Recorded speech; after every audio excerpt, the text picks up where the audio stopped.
വിദ്യാഭ്യാസ മന്ത്രി private management. വിദ്യാഭ്യാസ വകുപ്പ് മന്ത്രി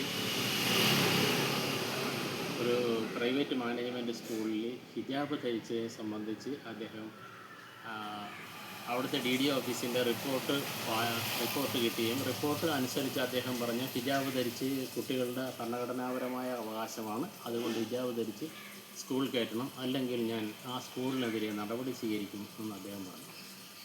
എന്നാൽ 2018 Fathima Thasweena words of state of Kerala 2018 Muhammad Musthaq എന്ന് പറഞ്ഞ സീനിയർ ജഡ്ജി ഇതിനെക്കുറിച്ച് ഒരു വിധി പ്രഖ്യാപിച്ചായിരുന്നു. കാരണം അവർക്ക് ഇതുപോലെ ഇതും ക്രിസ്ത്യൻ മാനേജ്മെൻറ്റ് സ്കൂളിൽ അവർക്ക് ഹിജാബ് ധരിച്ച് സ്കൂളിൽ കയറുന്നതിന് അനുവദിക്കാൻ കോടതിയോട് നിർദ്ദേശിക്കാൻ പറഞ്ഞിട്ടുണ്ടായിരുന്നു അവരുടെ ഹർജി.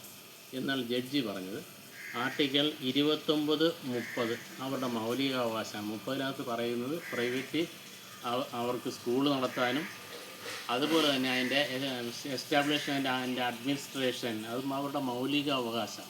ഡ്രസ് കോഡ് എന്ന് പറയുന്നത് അവർക്ക് അവരുടെ ആ ഡിസിപ്ലിനാണ്.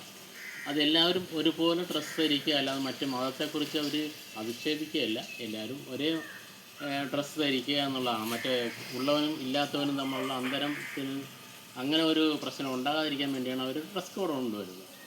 ആ ഡ്രസ് കോഡ് അനുസരിച്ചല്ലെങ്കിൽ ഇവിടെ വിദ്യാഭ്യാസം ചെയ്യാൻ പറ്റില്ല എന്നവർ പറഞ്ഞപ്പോൾ അത് നിർദ്ദേശിക്കാനാണ് കോടതിയിൽ ഹർജി കൊടുത്തത്.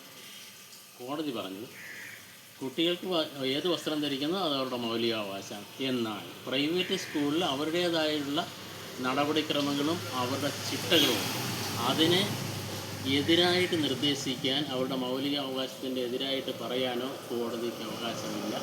അതുകൊണ്ട് നിങ്ങൾക്ക് അവരുടേതായിട്ടുള്ള വസ്ത്രം ധരിക്കുന്നതിന് കുഴപ്പമില്ല, പക്ഷേ അത് എന്ത് ചെയ്യണമെന്ന് പറഞ്ഞാൽ അവിടുത്തെ TC കൊടുക്കുക. കുട്ടികൾക്ക് ആ TCയിൽ റിമാർക്കൊന്നും എഴുതാതെ ആ കുട്ടികൾക്ക് TC കൊടുത്താൽ ഗവൺമെൻറ് സ്കൂളിൽ അവർക്ക് ഹിജാബ് ധരിച്ചു പോകുന്നതിന് കുഴപ്പമൊന്നുമില്ല, അവരുടെ വസ്ത്രം ധരിക്കാം.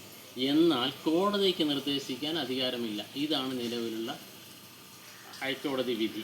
അതുകൊണ്ട് തന്നെയാണ് മന്ത്രിയുടെ പ്രസ്താവനയിൽ ഈ എറണാകുളത്തെ പ്രൈവറ്റ് ക്രിസ്ത്യൻ മാനേജ്മെൻറ്റുകൾ അവർ അംഗീകരിക്കില്ല എന്ന് പറഞ്ഞതിൻ്റെ കാര്യം. അത് മന്ത്രിക്ക് തോന്നുന്നു മന്ത്രിയുടെ ഒരു ഉത്തരവ് അവർ പാലിച്ചിട്ടില്ല. സാധാരണ കേസിൽ മന്ത്രി റിപ്പോർട്ട് തേടും, അതനുസരിച്ച് ആണ് മന്ത്രി പറഞ്ഞത്. പക്ഷേ ഈ ഡെപ്യൂട്ടി ഡയറക്ടർ ഇങ്ങനൊരു മറുപടി കൊടുക്കുമ്പോൾ ഇതിൻ്റെ നിയമവശങ്ങൾ കൂടി ഒന്ന് ആരായുക. അല്ലെങ്കിൽ ഇവിടുത്തെ അഡ്വക്കേറ്റ് ജനറലുണ്ട്, അല്ലെങ്കിൽ ഡയറക്ടർ ജനറൽ ഓഫ് പ്രോസിക്യൂഷനുണ്ട്, അവരുടെ അനുമതി കൊടുക്കാം. ഇത് മന്ത്രിയും ഇതിനകത്ത് പരിഹാസപാത്രമായിട്ട് പോകുന്നത് എന്ന് പറഞ്ഞാൽ അദ്ദേഹത്തിന് ഇവർ കൊടുത്ത റിപ്പോർട്ടിൻ്റെ അടിസ്ഥാനത്തിലാണ് അദ്ദേഹം പറഞ്ഞത്.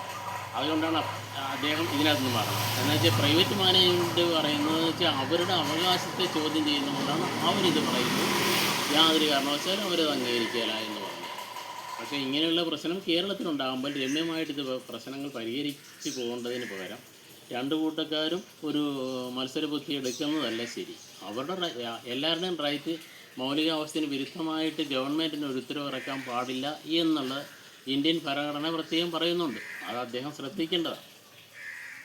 ഓക്കെ.